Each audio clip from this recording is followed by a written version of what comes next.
Baik, pernah Rasulullah menuturkan 4 benda pada hari tersebut kan. Siapa yang masuk ke rumah Abu Sufyan, dia akan mendapat keamanan. Siapa yang masuk ke dalam Masjidil Haram, dia akan mendapat keamanan. Siapa yang meletakkan senjata-senjata mereka, dia akan dapat keamanan. Siapa yang menutup pintu-pintu rumah mereka, dia akan dapat keamanan. Ini antara 4 benda yang Rasulullah sebut ketika berlakunya pembukaan kota Mekah. Dan bila Rasulullah masuk dalam Masjidil Haram, Rasulullah melihat Kaabah. Dan cerita ni masyhur dalam sejarah, yang mana Kaabah pada waktu tersebut dalam Masjidil Haram ni dipenuhi dengan patung-patung berhala yang cukup banyak. Dan ada riwayat menyebut sampai 360 patung berhala di samping gambar-gambar tertentu. Ada 360 patung berhala sekitar Masjidil Haram, dan ada juga gambar-gambar tertentu. Bila Rasulullah masuk ni, ada yang menyebut Rasulullah mengacungkan tangan dia kan, sehingga jatuh, berantakan, berguguran semua berhala-berhala yang ada di dalam Masjidil Haram pada waktu tersebut. Dan ada antara kitab sirah yang meriwayatkan kisah tentang gambar Nabi Allah Ibrahim dan gambar Nabi Allah Ismail alaihi salam. Dalam kitab sirah tersebut, bila Rasulullah masuk, antara benda yang menarik Rasulullah tengok ialah dalam Masjidil Haram tu ada gambar Nabi Allah Ibrahim, ada gambar Nabi Allah Ismail dan gambar-gambar yang lain. Sehingga ada hadis yang menyebut Rasulullah bersabda, qatalahumullahu ja'alu syaikhana Ibrahim yastaqsimu bil azlam, ma sya'na Ibrahim wal azlam. Yang tak cantik pada gambar tersebut bukan masalah pada gambar Nabi Ibrahim tu. Yang tak cantik pada gambar tersebut seolah-olah mereka kerik gambar Nabi Ibrahim duk pegang azlam. Apa dia azlam? Azlam kan disebut oleh Allah salah satu benda apa? Azlam ni macam ni lah dulu. Antara orang dulu, dia bukan mengundi nasib azlam ni. Dia macam, kalau dia nak melakukan satu-satu perjalanan, atau dia nak buat sesuatu, ataupun dia bernazar, azlam ni dia macam satu bekah yang panjang. Kalau kita boleh, mungkin kita boleh buat daripada buluh, ataupun macam shuttlecock punya bekah tu. Bawah tu tak ada lubang, atas tu ada lubang. Dalam bekah ni nak diisi dengan apa? Dalam bekah ni nak diisi dengan anak-anak panah. Jadi jumlah yang nak diisi dengan anak panah biasanya 10 batang. 10 batang, 5 batang tu hak sempurna. Anak panah yang ada tempat pegang tu dengan mata siap, 5 batang. 5 lagi ialah anak panah yang ada pemegang saja tapi dah dicabut 5 mata tu. Cabutan yang akan dibuat cuma 3 kali saja. Jadi ada 5 hak sempurna, ada 5 hak tak ada mata. Nak cabut 3 kali. Sekiranya kita berniat apa, nak berjalan jauh ke, ada nazar apa, cabutan yang pertama hak ada mata. Okey, cantik, letak dulu. Katakan cabutan yang kedua pun ada mata, cantik. Cabutan yang ketiga pun ada mata, cantik. Okey, boleh buatlah benda tu. Kalau cabut hak mula-mula tak ada, cabut yang kedua tak ada, cabut yang ketiga tak ada, melingkuplah ni. Jadi tak payah buatlah. Yang jadi 3 kali tu takut macam ni. Takut yang pertama tu hak sempurna, takut yang kedua tu tak sempurna. Jadi penentuan pada hak ketiga ni. Jadi kalau cabut hak ketiga okey, 2 1 boleh buat. Kalau cabut hak ketiga 2 1 hak tak okey, tak payah buat. Itulah azlam. Jadi seolah-olah gambar tu ada azlam duduk dengan Nabi Ibrahim. Tu tak cantik. Sebab itulah ayat ni, seolah-olah hadis ni bersabda, semoga Allah membinasakan, walaupun Arab guna qatalahum. Qatalahum ni kira qatal ni bunuh. Semoga Allah membinasakan mereka yang menjadikan syaikhana, orang tua kita Ibrahim, yastaqsimu, bersumpah dengan azlam ni. Ma sya'na Ibrahim wal azlam. Apa ada kaitan, apa kena mengena bapa kita Ibrahim dengan benda ni? Jadi Rasulullah minta benda tu dibinasakan, benda tu dimusnahkan. Kemudianlah Rasulullah membaca ayat Al-Quran, daripada surah Al-Imran, seingat saya ayat 67. Ma kana Ibrahimu Yahudiyan wala Nasraniyan walakin kana hanifan wa ma kana minal musyrikin.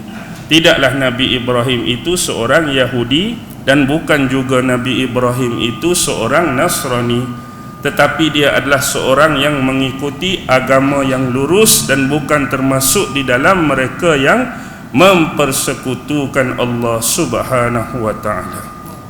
Dan kemudian Rasulullah membaca satu lagi ayat, iaitu surah Al-Isra ayat 18. Ja'al haq wa zahaqal batil innal batila kana zahuqa. Bila datang kebenaran, maka akan hancurlah apa dia? Kebatilan dan kesesatan. Baik, itu berkenaan dengan gambar. Dan dia ada terjadi satu peristiwa macam inilah diriwayatkan. Wallahu alam lah, adakah hampir semua kitab sirah meriwayatkan kisah ni, tapi saya pernah jumpa dalam 2 buah kitab sirah meriwayatkan kisah ni. Bila waktu malam, seolah-olah tadi semua berhala-berhala dah settle dah, semua berhala-berhala dah dibuang. Bila waktu malam, Rasulullah keluar tanpa pengetahuan sahabat lain dengan sepupu dia Sayyidina Ali bin Abi Talib. Tujuan Rasulullah tu dia nak pergi tawaf di Kaabah. Jadi bila Rasulullah sampai di sana, ada satu benda. Rasulullah tengok, rupa-rupanya atas Kaabah tu ada sekok lagi berhala. Atas Kaabah tu ada sekor lagi berhala yang dibuat daripada kaca arca. Baik, dia macam ni. Sebelum malam tu, sebelum Rasulullah masuk siang, depan Kaabah tu hak paling besar dia ada berhala yang diberi nama Hubal.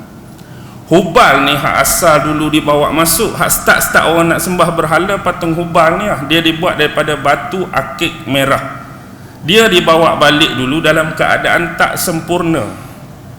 Jadi saya confuse. Masalah tak sempurna tu salah satu tangan dia, kiri atau kanan ni putus. Okey, kita kata yang lain komplit. Kalau kanan tu elok, yang putus tu kiri. Kalau kiri yang elok, yang kanan tu putus, dia ganti dengan mah. Jadi itulah patung Hubal. Jadi waktu Rasulullah masuk tu, Rasulullah guna tongkat dia, Rasulullah cucuk ujung tongkat tu kat mata Hubal. Kemudian Rasulullah tolak sehingga patung ni jatuh, kemudian pecah. Kebetulan belakang Nabi itu ada Abu Sufyan sekali dengan sahabat Zubair bin Al-Awwam. Jadi Zubair tengok pada Abu Sufyan seolah macam perli lah, walaupun Abu Sufyan masuk Islam nak cakap inilah geng-geng penyembah berhala dulu. Kemudian Zubair cakap kat Abu Sufyan, wahai Abu Sufyan, kamu tengoklah apa yang berlaku kepada patung Hubal sekarang. Bukankah dulu kamu pernah memohon kemenangan di dalam perang Uhud melalui perantaraan patung Hubal ni lah. Jadi mereka dulu kan perang Badar kalah. Jadi seolah-olah sebelum nak berlaku perang Uhud tu, pi kat patung Hubal ni lah, minta permohonan, minta hajat supaya dapat balas balik kekalahan dalam perang Badar, macam-macam yang diberi persembahan dan dipuji, memohon kemenangan dalam perang Uhud tu. Jadi hak ni hak kamu duk minta tolong dulu, tengok apa dah jadi. Seolah-olah tak ada apa dah. Kemudian bila dia terasa dengan ucapan Zubair bin Al-Awwam ni, Abu Sufyan balas, tu hak cerita lama, cerita dulu tak payah ungkit lah. Macam kita dah rasa salah dah kita buat dulu, tak nak kata apa dah. Cerita lama tak payah sembang lah. Ni cerita baru pula. Jadi bila tengok macam tu, kita terfikir, sebab macam ni dia seolah-olah ada kontradiksi. Kontradiksi ni mungkin pada pandangan kita. Kontradiksi bila cerita ni dia ada mengeluarkan 2 hadis daripada Nabi. Seolah-olah bila ada hadis keluar daripada Nabi, wallahu alam lah, kita bukan orang hadis. Kita tengok baca kitab, tengok hadis, bacalah. Bagi kita bila keluar dari mulut Nabi, kita baca hadis, wallahu alam lah. Hadis tu sahih ke hadis tu tak sahih. Cuma bila benda tu ada hadis, seolah-olah benda tu berlaku. Satu hal. Kontradiksi yang kedua ialah tadi siang, hak ni malam. Seolah-olah kat siang tadi tu takkanlah Rasulullah dan orang lain tak nampak ada sekok atas tu. Tiba-tiba malam ni nak pergi tawaf baru perasan ada sekok. Boleh nampak tak? Itu perasan kita lah bila baca otak logik kita. Kita kata tadi siang cerah, memang cerah. semua. Bila kita masuk tu, tu runtuh, ni runtuh. Kaabah tu tumpuan utama, takkan tak ada seorang pun perasan atas Kaabah tu ada hak besar. Ni malam, kalau tadi tak nampak, tak siang lagi gelap, lagilah nampak. Dari sudut kelojikan kita lah, otak kita fikir. Tapi bila kata benda ni berlaku tengah hadis, mungkin benda tu berlaku. Ni saya sebut atas dasar kelojikan lah, wallahu alam lah hak sebenar. Kalau benda ni berlaku, macam ni lah cerita dia. Baik. Rasulullah kemudian ni, dia minta Saidina Ali ni pi menempelkan diri pada dinding Kaabah. Maksudnya duduk, macam duduk, turunkan sedikit badan. Tujuannya Rasulullah nak naik atas bahu Ali, nak panjat Kaabah tu, nak tolak benda tu. Tapi bila Ali nak bangkit tu, seolah-olah Ali tak terdaya, macam tak kuat sangat nak angkat Rasulullah. Rasulullah turun balik. Bila Rasulullah turun, Rasulullah buat macam Ali tadi, menempelkan diri, dan Rasulullah minta Ali naik atas belakang. Tapi Ali tak mau. Ali tak mau bukan kerana menolak permintaan dan tugas ni, tapi Ali berasa tak layak, berasa macam tak sopan lah. Kalau Nabi nak naik atas belakangku, tak ada masalah. Sekarang ni kaki aku nak pijak atas bahu Nabi, atas belakang Nabi. Nampak tak sopan. Tu sahabat, kalau kita lagilah tak mau kan. Jadi Rasulullah paksa juga, Ali pun naik. Ali pun capai tangan dia pada penghujung Kaabah tu, dia naik. Bila naik itulah Rasulullah sebut alqi sanahumul akbar, lemparkanlah berhala mereka yang paling besar. Kemudian Ali tolak berhala tu jatuh ke bawah, kemudian pecah dan berantakan. Bila selesai isu berhala atas Kaabah ni lah, Rasulullah bersabda, dalam sabdanya kalau ikut kitab tu dia sebut macam ni: man kana yu'minu billahi wal yawmil akhir fala yada' fi baitihi sanaman illa kassarahu. Man kana yu'minu billahi wal yawmil akhir fala yatruk fi darihi sanaman illa hatamahu.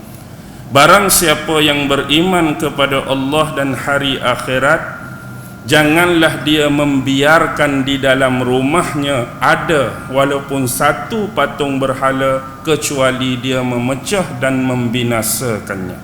Dan barang siapa yang beriman kepada Allah dan hari akhirat, janganlah dia mengabaikan dan membiarkan di dalam kawasan dia, kalau kita hari ini dalam taman dia ke dalam yang berdekatan dengan dia, walau satu berhala, kecuali dia menghancurkannya. Dan Rasulullah minta ucapan ini disebarkan kepada sahabat-sahabat. Sebabnya bila ramai orang Islam, kafir-kafir musyrikin Mekah yang baru bai'ah dengan Nabi, bukan sikit. Bila nak tahu sikit banyak, kita kena tengok di depan sekejap. Waktu terjadi perang Hunain, Rasulullah keluar dari Madinah ke Mekah tadi berapa? 10,000 kan. Tapi dalam perang Hunain, tentera Islam ada 12,000. Ada berapa pertambahan? Ada 2,000. Pertambahan tu ialah kafir-kafir musyrikin Mekah, hak mereka ni masuk Islam waktu pembukaan kota Mekah. Tu hak pi berperang. Mesti ada lagi hak tak pi berperang. Maksudnya jumlah hak masuk Islam tu ramai, beribu-ribu. Dan mereka ni adalah kalangan penyembah-penyembah berhala.